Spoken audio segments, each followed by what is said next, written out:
Alright, so the key here is that we didn't know what this height was. And most of you, everyone that I saw, you did actually draw that height. But then what you need to recognize is that you now have a right triangle. So you can use your trig ratios, your sine equals opposite over hypotenuse in this case.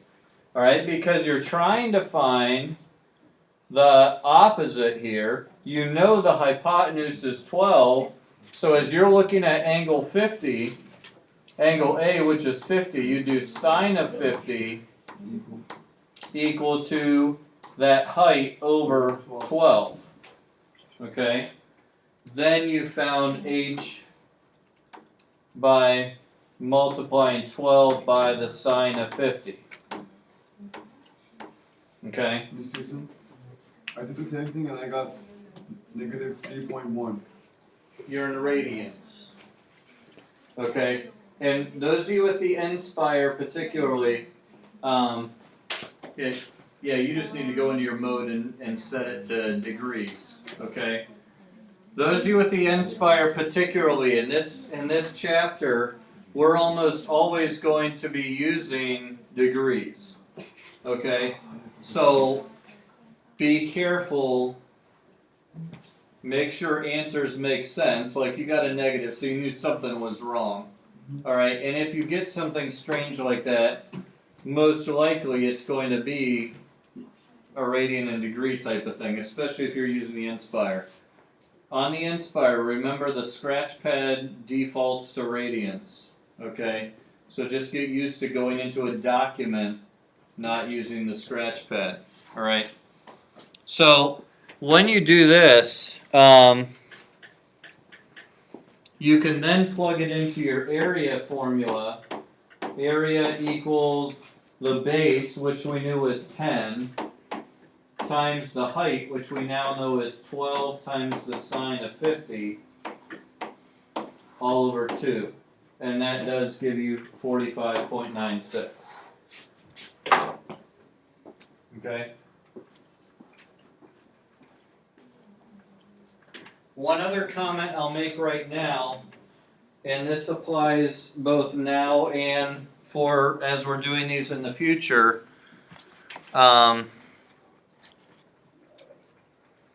is don't round until you get your final answer. All right, let me bring this up so you can see it. Okay.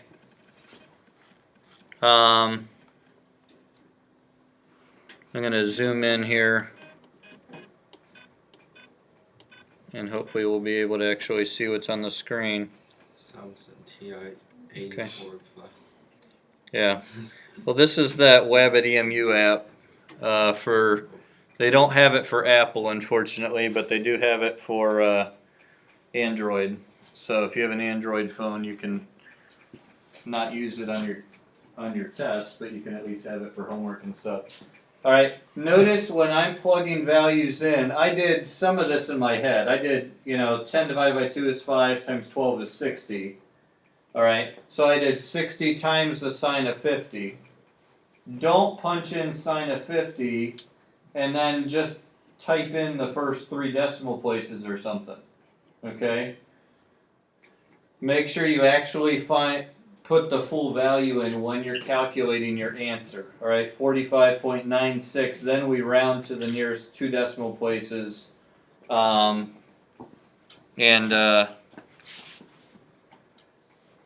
we go. And then, so our answer is precise. It may not make that big of a difference on a problem like this, but especially as we do applications later on where we're talking about, things that are miles apart or something like that, a little difference in what you type in for sine versus the actual value of sine could make a big difference in your final answer. Okay, so just be careful with that. All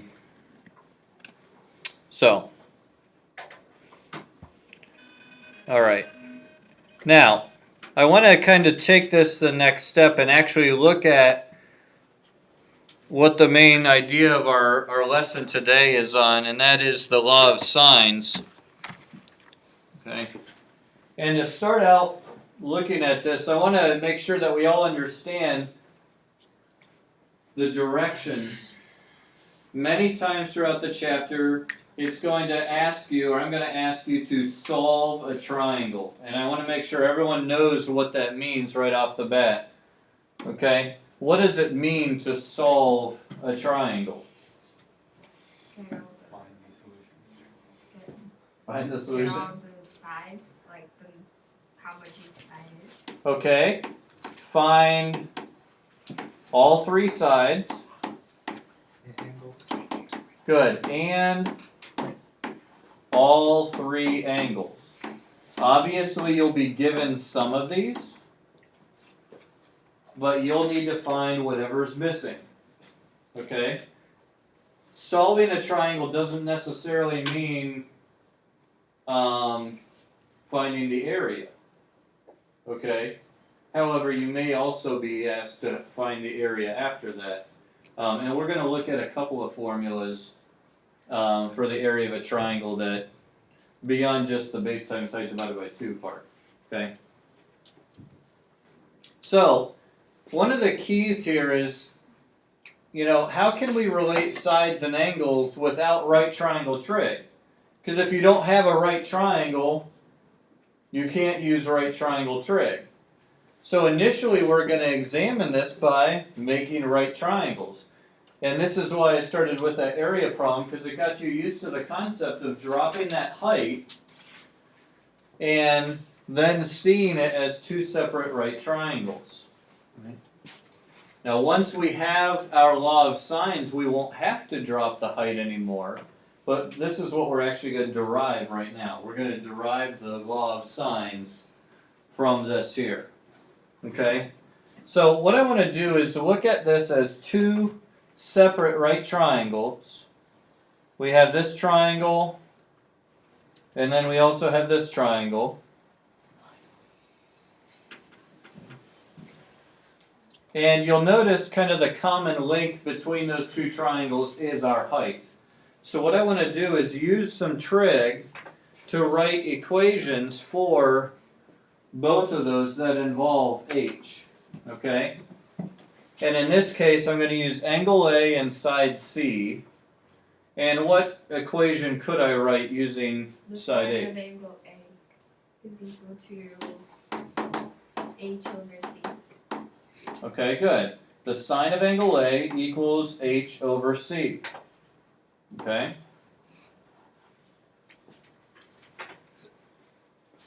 Now, let's do the same thing with the right-hand side. How could I use angle C this time to relate to side H? The sine of angle Sine c C is equals to H over Good. A. The sine of angle C is going to equal H over A. And you'll notice H in both of these equations is the same. Alright? So, since H is the common link, let's solve each equation for H to get two values that are going to be equal to each other. c times the sine of a. Okay, here we multiply by C. We get C times the sine of A. And over here, A times sine C. very good. We're multiplying by A. We get A times the sine of C.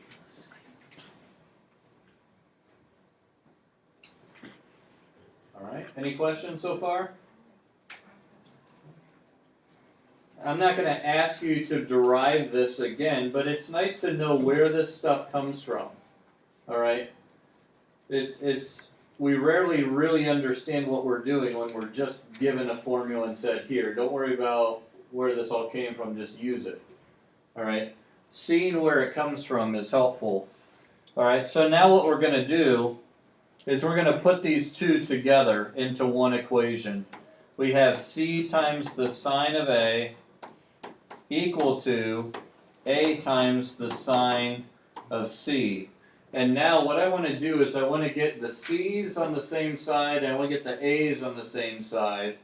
even though, you know, this C is a side and this C is an angle, right? I'm going to get them on the same side with each other. So what I'm going to do is I'm going to divide by C on both sides.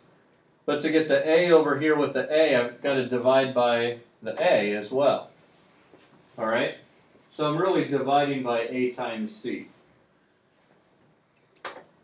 And then what will happen here is our C's will cancel out on this side, our A's will cancel out on this side, and we now have the sine of A over the length of side A equal to the sine of angle C over the length of side C. Yes? Why did we divide by C and A? Just to get the A over here with the A and the C over here with the C. I just did both steps at once. Kristen? Does this work with C too? It does. Obviously, we could have drawn the height from here over to here, or we could have drawn this height. We could have used the same process with any of those heights. Alright, so I'm not going to go through all of that. We'll just add on here. This would also equal the sine of angle B over the length of side B. Okay? So it's proportional. So yeah, so it's proportional. If you take the ratio of the sine of the angle over the side across from it, you're going to get the same thing for all three of those pairs. Okay? Notice again, side A is across from angle A in my triangle. Side C is across from angle C. Side B is across from angle B. Alright? And we will always name them that way. If you see triangle ABC and you're not given a picture, and then they're talking about side A, that's always going to be across from point A, alright, or angle A. Now, one other thing to kind of add to this is the law of sines, alright? But we have a proportion here, right? 3 parts to it, but it's still a proportion, okay? What can we do with proportions? We can flip both sides of the equation, okay? So, what I would do here is I would use this form that we just found if I were trying to solve for an angle, okay? Or I would flip it so that the sides were on top if I were trying to find the length of a side.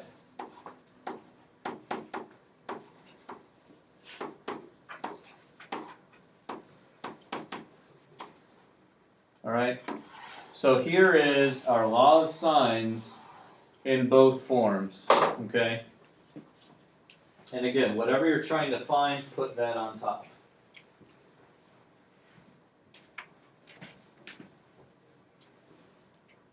Restriction, how is sine B over B equals to sine of, like, I didn't get how, I got how sine A over A and C over C equals to each other, but I didn't get why sine B over B also equals to the other two. Well, if we were writing a proof, we would get to this point and then we would say, similarly, this is equal as well. We could run through the same process, but instead of having our height drawn here, draw the height here, and then we'd be using angle B and angle C instead of A and C. Right. It would be the same process. You'd get the added result of sine B over B. Right. Okay, so we just added it on there. Alright, so here's maybe a little nicer view of it. Here is the one with the sides on top. Here we have the one with the angles on top. But I put this in here because I did want to bring one term to your attention, and that is this term oblique triangles. Okay? Now oblique triangles are either acute or obtuse. Acute triangles are triangles where what is true? They're all acute. All the angles are acute. All the angles are less than 90 degrees. Okay? An obtuse triangle has one angle that's obtuse, which means what? More than 90. Bigger than 90, less than 180. So, okay, now, by looking at these, we know that oblique triangles are not what? Yeah. What's the other option? Is it acute, obtuse, or Right. right? Okay? Okay, that is an R. These are not a right triangle. Okay?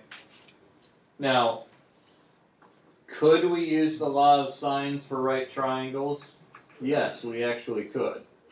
The sine of 90 is 1. Do we need to use the law of sines for right triangles? No, because we have opposite over hypotenuse and adjacent over hypotenuse and opposite over adjacent, okay? Which is simpler than messing with this. So, this is what we use for these oblique triangles. They mention this term a number of times in your text and in homework as well. So I want to make sure that we defined that. Alright, one last thing I want to make sure that we understand before we get into doing some examples of these is remembering some basic facts about triangles. Okay? First of all, the angles of a triangle always add up to 180 degrees. Good. Question. If we know two angles in a triangle, do we need trig to find the third angle? No. No. Subtract. Okay? And here's the thing. Even if you're not sure and you might have messed up one of them, if you at least get your third angle and make it add up to 180, I'll give you credit for that third angle. Okay? But don't waste your time using trig to find the third angle of a triangle, because you know it always adds up to 180. These last two are really key to checking your answers. At a glance, you can tell whether your answers make sense or not. Alright? Because in a triangle, the shortest side is always across from which angle? The smallest angle. Okay? The smallest angle. And the longest side is always across from the largest angle. Good. Okay? So if you're doing your problem and you've got a triangle here, and let's say this is 80 degrees and this is, 40 degrees and this is 60 degrees, and then you have sides and you get this, you get 3 and 5 and, make sure I get something that makes sense, 7, alright, you know you did something wrong. And it may have just been something as simple as you labeled them wrong in the triangle. Okay? How do I know that's wrong? Yeah, this side right here ought to be the shortest side because it's across from the smallest angle. So it may just be a matter of, I accidentally labeled my sides wrong, and this should be my 3 and that should be my 5. Okay? But that'll help you catch little mistakes like that. The biggest side is across from the largest angle. The shortest side is across from the smallest angle. And then obviously the middle is across from the middle. Alright, obviously there's lots of other stuff about triangles that you've learned over the years. Things like isosceles triangles and equilateral triangles. Okay, if you see a term that you don't remember, look it up. Okay? Is there anyone in here who did not get to take geometry? You didn't take I know some of you took integrated math. How many of you took integrated math classes where you had algebra and geometry combined? Okay. How many of you actually took specific geometry classes? Okay. No? Some of you? Okay. Alright, so I try to review some stuff like this that's geometry based, okay? Just in case. Partly because too, you know, with geometry there's so much to remember. There's so many formulas and properties and stuff, it's easy to forget one. So I try to review a little bit of these as we go. So let's look at this. What do we have to know in order to use the law of sines? Here's one case where we're given angle, angle, side. This isn't the congruence theorem for congruent triangles. This is just what we're given. Oh, okay. We're given an angle, another angle, and then a side. Okay? The key to this, if you recall our law of sines, A over sine of A equals B over sine of B equals C over sine of C. In order for this to be useful, we need to have one of these ratios complete. Okay? Which means we need to have one pair that's directly across from each other. Okay? So in this case, we've got the 23 over the sine of 93. Can't we find C already? Okay? Yes, and if we're trying to solve this triangle, probably the first thing you would do is go ahead and find angle C. How would we do that? 180 minus. Yeah. 180 minus, what is that? 79. I'm kidding. 74. 159. 59. The angle is 59. 180 minus 121. Okay. Oh, that's fine. 93 plus 8 is 101, plus another 20 is 121. Alright, so 180 minus 121 is 59 degrees. So I automatically know that angle. So now we can find side B and side C by using the pair that we have across from each other. Okay? So first of all, if I'm going to find side C, I have C over this angle we just found, the sine of 59. Make sure you make it the sine of 59 and don't just hit 59. Okay, that's a real common mistake people will make. So now how would you solve this for C? Cross multiply. Okay, you could cross multiply. You can just, since that's division, you can undo it by multiplying. We'll end up with 23 times whatever the sine of 59 is over the sine of 93. Now everyone get your calculators out and make sure that you can get the right answer. Okay. It is easy to,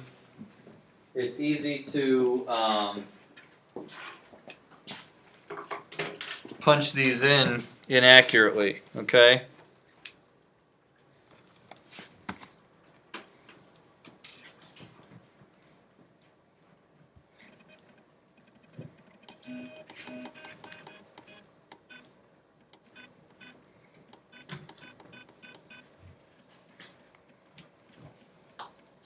How many decimals should we round it to? We are going to round our sides to 2 decimals, okay? And that's just going to be a standard rule for everything that we do. Always round the sides to 2 decimals. Okay, so we had 23 times, or 23 times the sine of 59 divided by the sine of 93. One thing, don't forget that closing parenthesis after the 59, okay? And also make sure that you're in degrees, okay? 2 really easy mistakes to make. All right, so did you guys get 19.74? If you did not, all right, make sure you figure out how to get that on your calculator.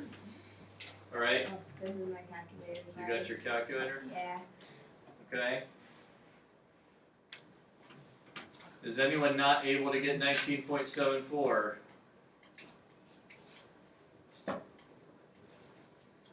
Alright, good. Now, try getting the other one. I'll put it up here again.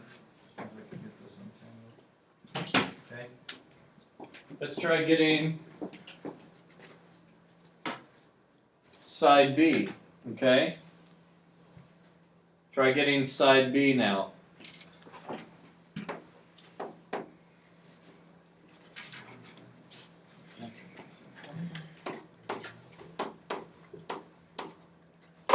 Write yourself an equation and look to solve it.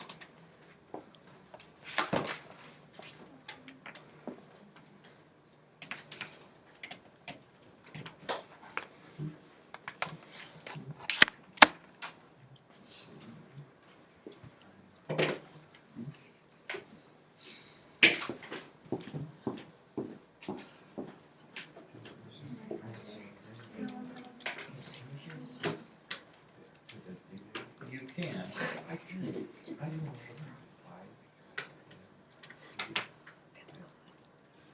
Change it to degrees. Now, what you might want to do is make that your default. That means automatically it will be degrees in your document. Okay? It'll be in degrees, yes.